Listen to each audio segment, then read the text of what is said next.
Hi everybody, so I've missed you. I know I've been away for just a little bit. It's because my family and I went on vacation. We went to Disney World for about 2 weeks and I put up a vlog on the trip. So if you haven't watched that yet and you want to see just a couple moments from our trip and me running around with toddlers, just click here and you can go to that video. If you like the look that I'm wearing today, I actually recorded a video of me putting on this makeup to record this video for you guys. So if you want to see that video, click here. There's something here so that you can click it and you can see how to get this look. And if you are interested in what you need to do to improve your pregnancy health and get ready and prepared for a healthy pregnancy, please keep watching because I can't wait to share with you all the information that I have learned from my pregnancies and research and other moms, and I just have so much information gathered from different places. So I'm going to just try to give you the most important things that I've found to help me start getting prepared for a healthy pregnancy. So you're thinking about getting pregnant and you want to make sure that it's a healthy one.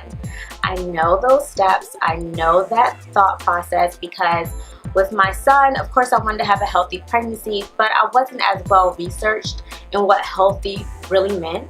I mean, at the time I hadn't eaten pork or beef in over 15 years, so I thought that that automatically made me healthy.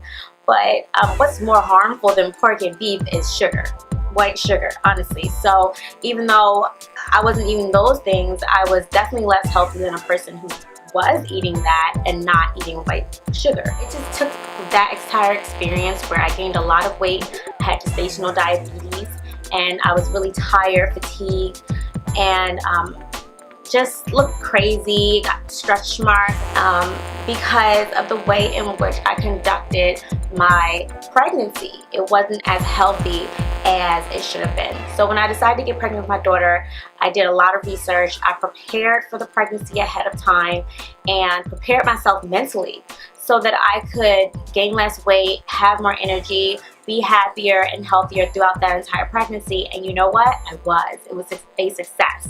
And I feel as if, you know, this next time around that I want to get pregnant, I will share that I do want to get pregnant again with a third.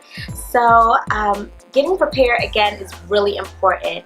Recently, I got really depressed. I was very sad and ended up going into some bad habits of eating really late, doing all these different things that put a lot of weight on me. So you want to make sure that when you're going into getting ready for a healthy pregnancy, that you get your mind state straight first. Mentally strengthen yourself. Some of the things that you can do to mentally strengthen yourself for a healthy pregnancy is to meditate, do some yoga, have some self-reflection, read some self-reflective books like The Untethered Soul. Seriously, getting yourself more grounded will help you make better, healthier choices.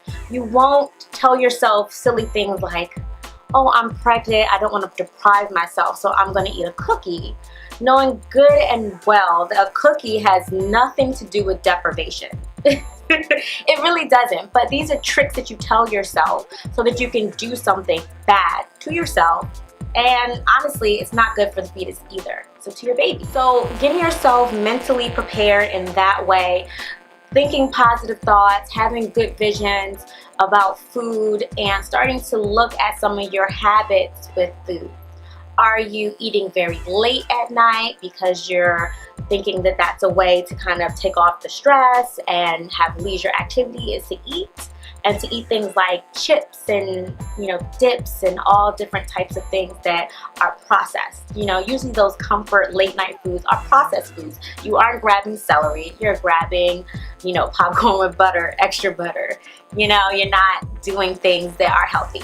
So first, think about your habits, your mind state, You need to get that clear, all right? And a good way to start with that and think about things positively is to take a walk outside and don't put on music. Just literally listen to your surroundings, be very present, and think about, you know, some of the decisions that you've made regarding your health, your wellness, and how you want to change that, and giving yourself that motivation. That's step one. The next thing that you need to do is to start looking at things that are really important for building and supporting a healthy womb and environment for the baby to grow. So you need to start taking a prenatal vitamin. I like food-based prenatal vitamins.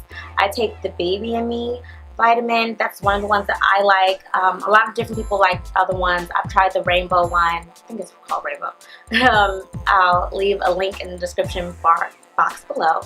But yeah, I like those type of vitamins. They can be taken on an empty stomach, and they don't make me feel weird. So I don't know, let me know if you've tried this. So you need to make sure you have that folate. A great way to get it, not just in your prenatal vitamin, but another great way to get it is from green smoothies. So you can make a green smoothie every day with spinach, lettuce, an apple, and half a banana, and maybe 1 stick of celery. Seriously, and this is so good. Add a little bit of lemon juice. Do that. It's full of fiber. It has folate. It has a lot of vitamins and nutrients that you need to support a healthy baby and a healthy pregnancy. So drink that every single morning. Take a probiotic every single morning. Just start to incorporate the things that you know are healthy. Start meal planning. Change your entire diet that you are going to try to have for your pregnancy before you're even pregnant. Also, start immediately to work out. Whatever workout you think that you're going to do when you're pregnant, do it before you're pregnant. Even if it's lighter than you normally would do, you know, do that. If it's prenatal yoga, start your prenatal yoga. If it's taking long walks, start taking long walks. Start before you're pregnant so that your body is used to that, so that it isn't strenuous or, you know, a lot on your body when you're in your first trimester, where you're kind of sensitive to a lot of different changes. So start ASAP. You need to have a morning routine. Having a morning routine is so important to establishing a healthy pregnancy. For my second pregnancy, when I was very conscious of being healthy, in the morning, the first thing I would do would be to have a glass of warm water with lemon. Then I would have 32 ounces, fluid ounces of water, and not even including that cup. I would have separate 32 ounces of water because I was trying to get in a gallon a day for the entire pregnancy. I did it for most of the pregnancy, and I really think that made a huge difference. Yes, so have that morning routine, and then I would wait a few, like 30 minutes before I actually, 30 minutes to an hour, before I actually ate anything. So in that time period, I would normally exercise and then come home if I went to the gym and have a green smoothie at that time to kind of start my breakfast. And then I would eat again maybe around 10 o'clock for a snack. Now, you also want to have a nighttime routine, especially since, you know, you like to kind of butter up and prevent, you know, stretch marks and loose skin or any of those things that come with pregnancy that sometimes we are able to control, and other times our genetics are just too crazy and you can't control it.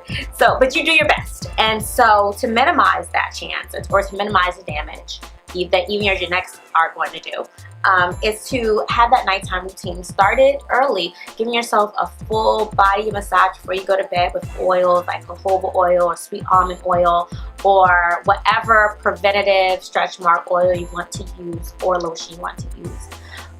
Then go with that. Start early. Just prep your skin. Get it as, you know, flexible and moisturized and pliable as possible, because it's about to go through a lot over the course of 9 months. Another preventative method of stretch marks and stuff that you might want to do early is make sure that you're getting enough vitamin C. Now, you want to be careful with this. You don't want to overtake vitamin C. You know, you have it in your supplement for your prenatal vitamin, and that should be sufficient. If it isn't at night, I would take a vitamin C vitamin with rose hemps attached to it. That kind of stabilizes it better for during the pregnancy. And my doctor was totally okay with me taking this. I don't know if your doctor is, you might want to check. but this was something that I did in my second pregnancy to help minimize stretch marks. I got stretch marks in my first pregnancy, but I did not get any new ones in my second.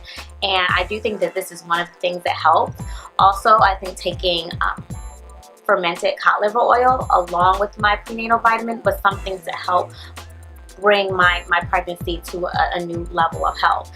In that vitamin, or whatever you want to call it, it's not really a vitamin, but fermented cod liver oil, it has vitamin A, D. Vitamin D is really good for your bones and everything, and vitamin D that is natural is better to take than vitamin D that has been synthesized in a lab. So I prefer to get my vitamin D from the sun or from foods like cod liver oil. So I would have the cod liver oil. It also has DHA, which is great for the baby's brain development. I read somewhere that if you take, I'll try to find the link with this video. Please, if I don't find it immediately, don't kill me. I will try to find it as quick as possible. But I read somewhere that when a mother takes fermented cod liver oil in her first trimester and also in the first 3 months of breastfeeding her baby, that because of that extra DHA, that the baby's usually milestone ahead about 2 months or something. Now, I don't know if that's entirely true, but I did do that with my daughter, and my daughter rolled over, literally started rolling over at 10 days old. She walked at about almost 9 months, and she started speaking in full sentences at, was she 11 months? Like, yeah, I think she was 11 months when she started formulating full sentences. But anyway, I don't know if that's from the cod liver oil or what. I have no idea, but I did take these things. So I haven't seen it be harmful. I've only seen it be great. I saw my skin was better. So I didn't have that pregnancy brain either. So I like taking it, and that's what I'm going to do for prepping for my next healthy pregnancy as well. Also, another thing you might want to take into consideration is your pre-pregnancy weeks. Now, this is my problem. I told you I was really depressed and made some really bad health decisions, and ended up, sorry, I'm fixing my hair because I don't have on clip-ins, so it just really, you know, it's kind of dead. Okay, but anyway, yeah, so I made some bad decisions concerning my health because I was really depressed and sad, and I gained weight. I gained a lot of weight. In fact, I weigh as much as I weigh now as much as I did when I was 9 months pregnant with my daughter. Not even kidding. Step one, as far as weight management, is you want to make sure you're at the appropriate weight. If you have a lot of time before your conception of the baby that you want to have for this healthy pregnancy, I would say try to lose the weight. You know, you don't want to lose a ridiculous amount of weight where you're underweight, because that's not going to support a healthy pregnancy, but being overweight also does not support a healthy pregnancy. You put yourself at higher risk for gestational diabetes, for high blood pressure, which is preeclampsia when you're pregnant, and all types of other issues. So you want to make sure you're establishing your weight and that your BMI is in the normal range, and do as best as you can to lose the weight before you get pregnant. Some women actually lose weight while they're pregnant because they're making healthier decisions. Maybe I'll be one of those women in the future, but you just don't want to bet on that, because you cannot mentally put yourself in a situation where you're thinking that you're going to try to lose weight while you're pregnant. So you definitely want to try to lose it beforehand. Okay, so you want to increase your healthy fats, which I think is something that I use the fermented cod liver oil to do for me. But you also can use avocados, other oily fish. If you're vegan, like I said, avocados are great. So you can use flaxseed oil, or flax seeds and grind them up. You have a lot of options. So definitely incorporate these things in your diet, and try to have exercise, and try to be mentally calm, cool, and collective, because you want to be stress-free during pregnancy. That is one of the biggest culprits to weight gain, to problems when you're pregnant, or problems in life, is stress, cortisol. So you definitely want to minimize that. Be calm, be cool, be happy, And most of all, get excited because you're about to embark on another journey, or your first journey of having a little one, and that is always such a joy. So just bask in that, be happy, don't stress yourself out. If you make a mistake, it's okay. Tomorrow's a new day, start over, and you will be just fine. And you'll have the healthiest, happiest pregnancy you possibly can. Let me know in the comment section below any of your experiences of trying to get prepared for a healthy pregnancy, what you did or what you didn't do. Let me know. It's a full discussion. There's so much more to talk about on this subject, but I wanted to make the video short. So comment below and I'll see you in my next video.